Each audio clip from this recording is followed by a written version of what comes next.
Comment devenir millionnaire en Afrique grâce à l'agriculture avec le docteur Mabouba Diagne. Dans cette vidéo, je viens vous partager la vision du docteur Mabouba Diagne pour le développement de l'agriculture en Afrique. Alors, si tu es en Afrique et que tu recherches des stratégies business, je t'invite à regarder cette vidéo jusqu'à la fin puisque tu es au bon endroit. Bonjour chers internautes et bienvenue sur El Agro Africa. Je suis Ernest Yontin, entrepreneur, formateur et chercheur. Ici, nous partageons les astuces et techniques pour promouvoir la culture des plantes maraîchères sur le continent africain. Ceci va donc te permettre de développer toi-même ta propre culture maraîchère et de gagner beaucoup d'argent.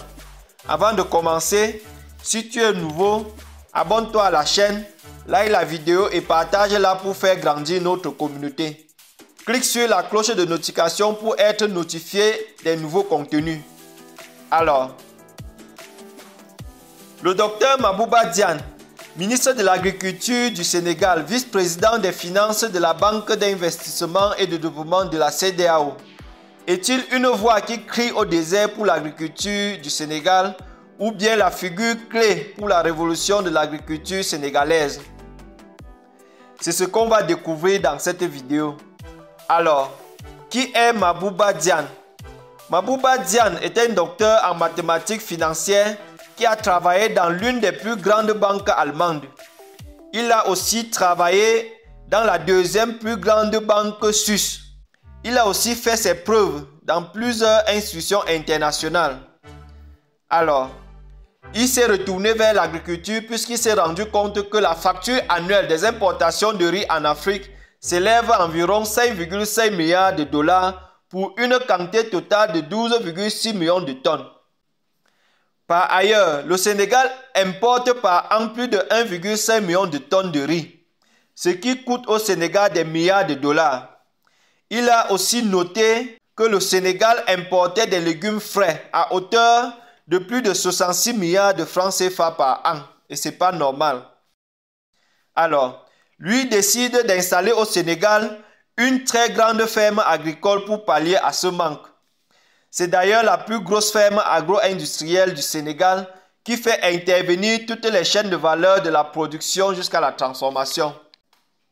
Alors, restez jusqu'à la fin de cette vidéo pour découvrir qui est Mabouba Diagne et quels sont ses défis à relever pour pouvoir développer l'agro-industrie en Afrique et particulièrement au Sénégal.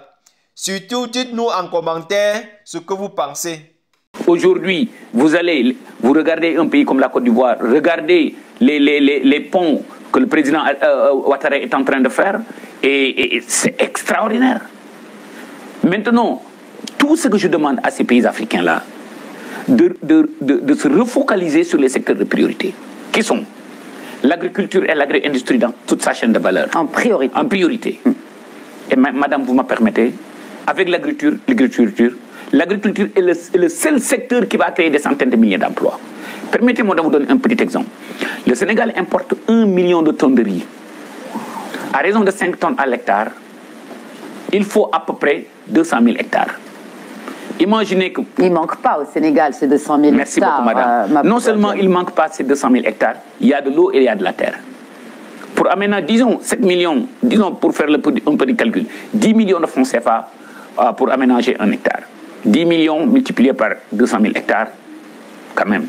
Vous n'allez pas me dire qu'avec la Banque africaine de développement, avec la Banque mondiale, le Fonds, toutes ces banques de développement-là, ils ne peuvent pas accompagner un pays comme le Sénégal à aménager 200 000 hectares. Mais qui prendrait cette initiative? Est-ce que c'est l'État du Sénégal? Est-ce que c'est le secteur privé?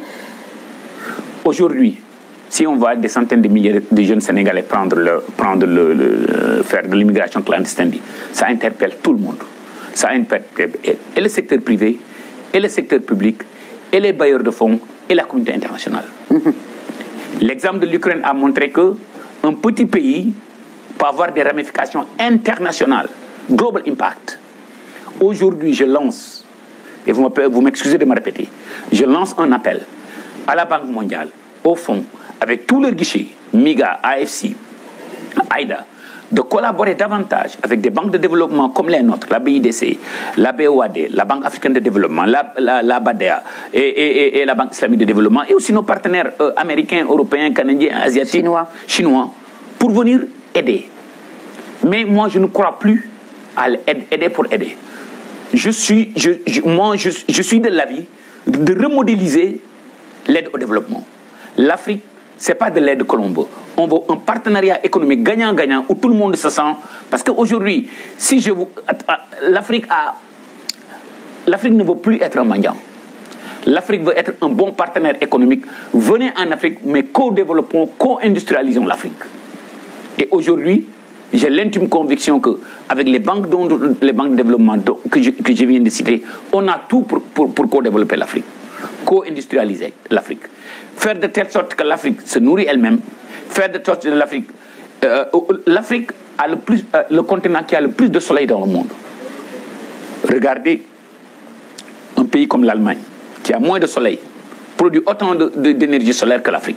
Est-ce que c'est normal?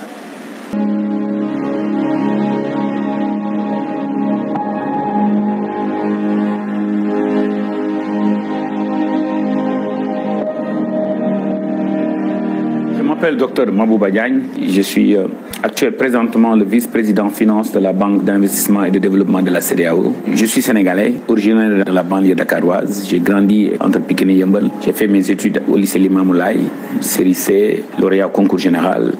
Je fais partie de la première promotion de l'université de Saint-Louis. De 90 à 95, j'ai eu une maîtrise, un DEA de mathématiques appliquées informatique avec la mention bien, et j'ai eu la chance d'obtenir une bourse des Nations Unies. Je suis allé à l'école internationale de physique théorique à Trieste, en Italie. Après l'obtention de ce diplôme, j'ai eu la chance d'avoir une bourse de la communauté européenne pour aller en Allemagne pour faire un master de finance et un doctorat de mathématiques financières. L'heure est à ce qu'on appelle l'agriculture de précision. La culture sur serre nous permet de cultiver à n'importe quel moment et dans n'importe quelle condition. Ça nous déshonore de dire que le Sénégal importe 347 000 tonnes de fruits et légumes pour un montant de 66 milliards. Ici, nous prouvons que les compétences existent au Sénégal, la jeunesse est capable, la jeunesse est bien formée, il suffit juste de les accompagner. Nous avons ici des poivrons qui sont cultivés dans des conditions qui n'ont rien à envier à l'Espagne. Comme vous le savez, l'Espagne nourrit l'Europe en termes de légumes. Le Sénégal pourrait nourrir l'Afrique de l'Ouest. Ça doit être notre slogan. Aujourd'hui, ce sont des banquiers comme moi qui ont fait 30 ans à l'étranger, qui sont revenus, qui ont investi le fruit de toute une vie de travail dans des infrastructures agricoles modernes, dans l'espoir de nourrir le pays, dans l'espoir de créer des centaines de milliers d'emplois. Regardez toute la technologie moderne que l'on utilise dans ces serres. Avec l'avènement du gaz et du pétrole, le niveau de vie des Sénégalais va s'élever. Nous invitons les Sénégalais, nous invitons les pouvoirs publics, nous invitons la diaspora à venir investir au Sénégal dans l'agro-industrie. Ces 3 dernières années, j'ai montré que c'est possible. On a investi dans des serres comme ça, on a investi dans des fermes avicoles industrielles modernes, on a investi dans un abattoir moderne qui fait 20 000 poulets jour, nous produisons plus de 3 millions de poulets l'année, on a un parc industriel bovin qui fait plus de 3 600 torions, et vous avez vu cet environnement avec la culture sous serre. Importer plus de 340 000 tonnes de légumes, dépenser plus de 66 milliards en fruits et légumes, ça peut être évité en le produisant localement. Je recommande vivement aux nouvelles autorités d'utiliser l'agro-industrie dans toute gestion de valeur, mais aussi en innovant comment financer ces structures agricoles, développer des périmètres privés, booster l'investissement dans l'agro-industrie, c'est ce qui va changer. Non seulement nous avons les capacités techniques, financières et managériales de le faire, mais on l'a déjà fait.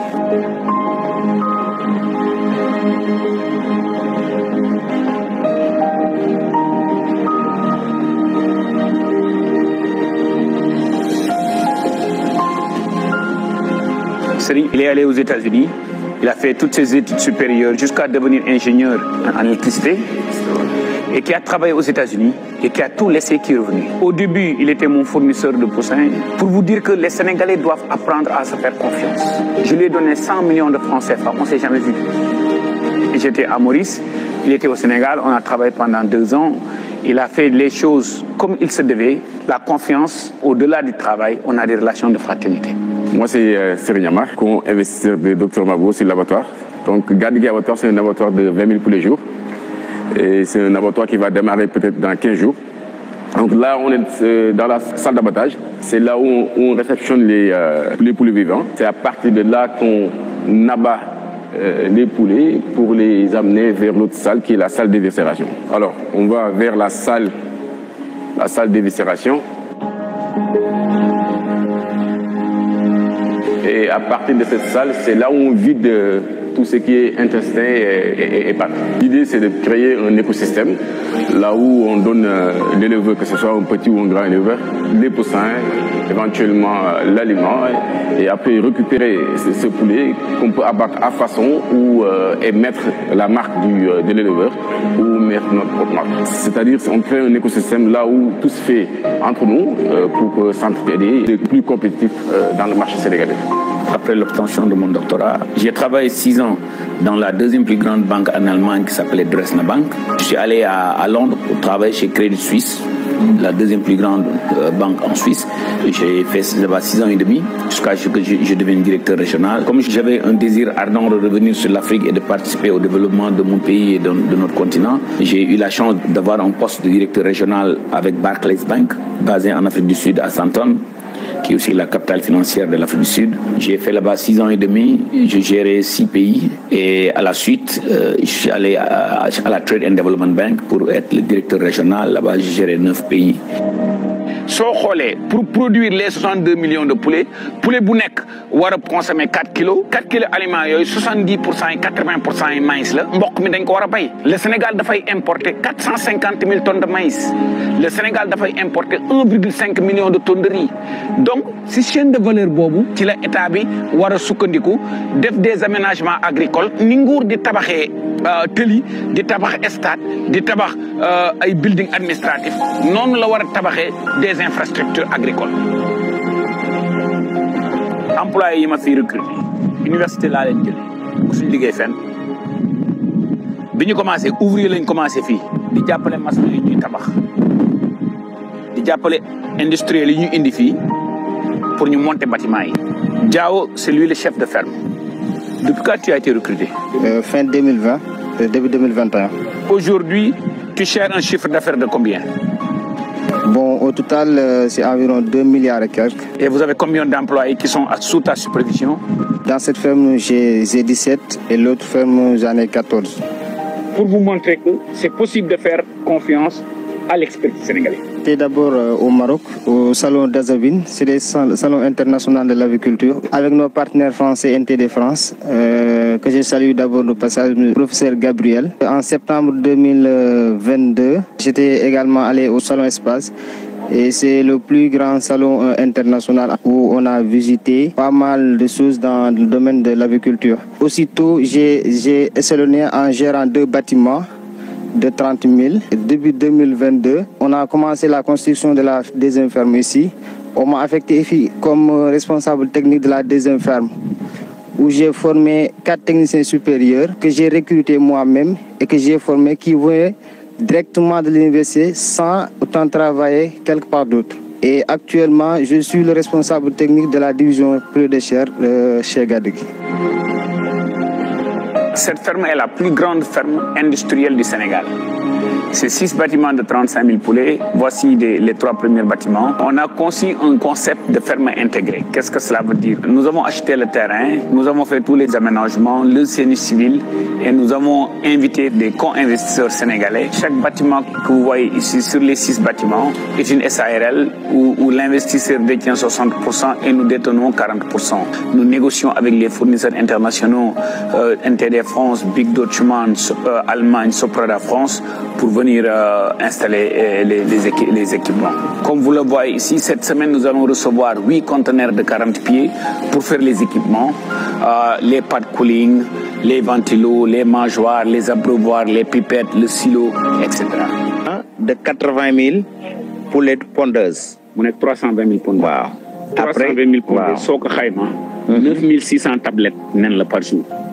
Imaginez nga jël 500 jigéen nañ wax 10 000 tablettes. 500 jigéen bu nekk nga jox ko 200 tablettes da ngay créer léegi 500 emplois. waay. te bokkul ak ñi nga xam ne ñii ñooy liggéey ci ferme. Donc ferme pondeuse boobu dina employer lu mu dee benn 550 personnes. Tasset bi aussi ci la ferme repro bi nekk. Sur la ferme repro dañ fa nar a def 5 hectares serre, 35 hectares culture maïs ensilage sorgho pour yar fa nag yi, plus la poussinière et les 8 bâtiments de repos. dafa nar a produire 14 millions d'œufs à couver sur les 50 millions d'œufs à couver que le Sénégal importe.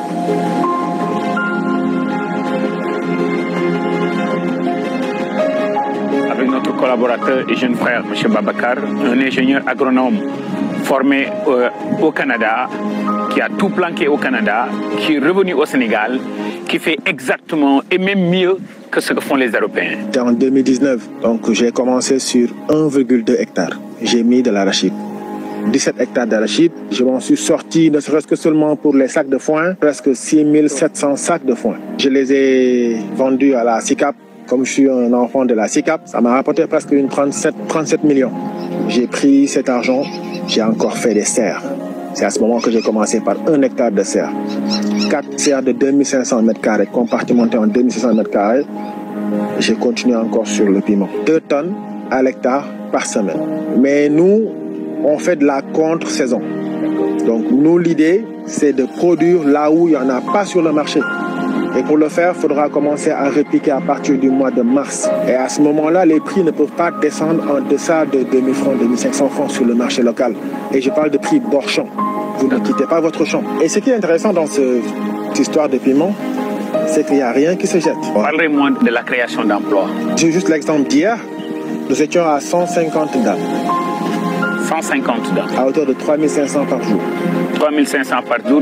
Disons au bas mot, comme on va récolter pendant 7 semaines, 7 mois, 8 mois, et pendant les autres mois, on va faire du repiquage, on va faire des autres travaux. Donc on peut dire que c'est quasiment comme si on employait 150 dames full time. Maintenant, au-delà de la récolte, il y a aussi les périodes de semis, les périodes de repiquage, si je comprends très bien, qu'on utilise encore. Oui. Cela montre qu'aujourd'hui, l'agro-industrie, dans toute sa chaîne de valeur, est seulement créateur d'emplois. Après 25 ans, 27 ans à l'étranger, il y a ce désir ardent de revenir faire quelque chose dans notre pays. Je suis la seule personne qui a fait des études relativement poussées dans notre famille. Et comme je suis l'aîné garçon, je devais tirer toute la famille. Il y a de cela 20 ans, j'ai demandé à toute ma famille pour faire de l'immigration en Italie, comme des ouvriers ou des ouvrières. Je m'étais lancé le défi de les faire revenir et aussi de me lancer le défi dans mes parents au village de créer une communauté zéro chômeur. soxna bi nga ñibbisee ba léegi ñu jox la département wu boucherie bi lan ban expérience nga ci am ak ban message ngay lancer aux autorités et à la population sénégalaise man nga ko bam ci wolof na moom bi mu indee ba léegi ku ci nekk ci ñun daf la jox benn société boo xam ni da ngay jiite ay nit ñu bari looloo tax fi mu ne nii ñun ñëpp ñibbisi nañ famille bi yëpp ñibbisi nañ. ñaata ngeen woon. ñun on est plus de 15 personnes en Europe. à gérer supermarché bi sama frère yi ñii ñu ngi ci ferme yi ñii ñu ngi ci nag yi ñii ñu ngi ci café Touba bi ñu ngi ci Tigadege. gis naa ne hôtel Radisson ak Alkimia ak hôtel Baobab yëpp yow yaa leen. yow yëpp man maa leen gérer. ok maa leen di fournir ginaar yàpp xar yàpp nag lépp man maa leen. te lépp yow yaa koy bay. lépp man maa koy bay. Merci beaucoup. Le challenge c'était quoi? Ces gens-là n'avaient pas de diplôme, n'avaient pas aucune formation professionnelle. Et j'ai vu que la chaîne de valeur de l'agro-industrie me permettait de réaliser ce rêve-là. Et j'ai eu la chance de tomber sur une compatriote sénégalaise que j'ai rencontrée en Afrique australe, Mme Adam Sen Sissé, avec qui nous avons créé Gardegui. L'ambition que nous avons en tant que Gardegui, c'est en fait d'être une des marques leaders dans le secteur agroalimentaire au Sénégal et en Afrique. Maintenant, l'idée ce n'est pas d'être numéro 1, mais c'est surtout d'offrir les meilleurs produits aux populations. La finalité de tout ça, c'est quoi? C'est de créer des emplois. C'est de participer à l'économie du pays. Aujourd'hui, quand je prends les emplois directs et indirects et les emplois saisonniers, nous sommes à 220 emplois, dont 125 sont des emplois saisonniers occupés par des femmes avec lesquelles nous travaillons, par exemple, pendant la campagne arachidière. Encore une fois de plus, un message aux autorités. Nous sommes une jeunesse. Nous avons fréquenté les meilleures universités du monde. On est venu, on a investi de l'argent, on a les compétences, accompagnez-nous et nous allons vous créer ces millions d'emplois. Et cher gouvernement, Je me lance un défi maintenant, je prends ma casque de développement. Je peux aller vous lever de l'argent. Je peux aller lever plus de 500 millions d'euros. Je peux aller lever plus de 1 milliard d'euros pour aller accompagner le nouveau gouvernement dans l'investissement de l'agro-industrie. On a des partenaires techniques et financiers pour le faire. Nous sommes un groupe de jeunes dans l'agro-industrie, dans le piment, dans la volaille, dans l'embauche bovine, dans les tomates, dans les pommes de terre. Et nous avons envie de le faire. Son Excellence, Monsieur le Président Diomaye, Son Excellence Sonko et tout le leadership du nouveau régime. D'abord, félicitations. Nous vous invitons à prendre les bonnes personnes, les bonnes ressources, les orienter dans l'agro-industrie, dans toutes ces chaînes de valeur et nous sommes prêts à vous accompagner. Nous l'avons fait sur le plan personnel. Nous avons investi plus de 3 milliards de francs CFA de nos propres ressources ces 4 dernières années. Venez voir ce que nous faisons.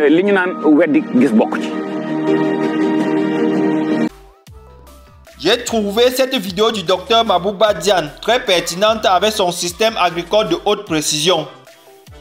Alors, d'abord, toutes mes félicitations au ministre sénégalais, le docteur Mabouba Diagne, d'avoir produit cette vidéo pour éclairer la jeunesse africaine des opportunités que regorge le secteur agricole en Afrique et plus particulièrement au Sénégal. Comme l'a si bien martelé le docteur Mabouba Diagne, l'heure est à l'écriture d'une agriculture de précision. Banquier ayant passé 30 ans à l'étranger, ce passionné de l'agro-business est retourné au Sénégal et pense pour une co-industrialisation ou bien un co-développement de l'agriculture en Afrique et plus particulièrement au Sénégal. Il invite d'ailleurs tout le monde, les gouvernements, les États africains et les organisations internationales pour une collaboration fructueuse pour le développement du secteur agricole en Afrique. Alors, merci d'avoir suivi cette vidéo jusqu'ici. Si tu l'as aimé, n'oublie pas de nous laisser un pouce bleu. Clique sur le bouton like. Partage-la aussi pour mieux éclairer les consciences des jeunes africains. Merci, à très bientôt.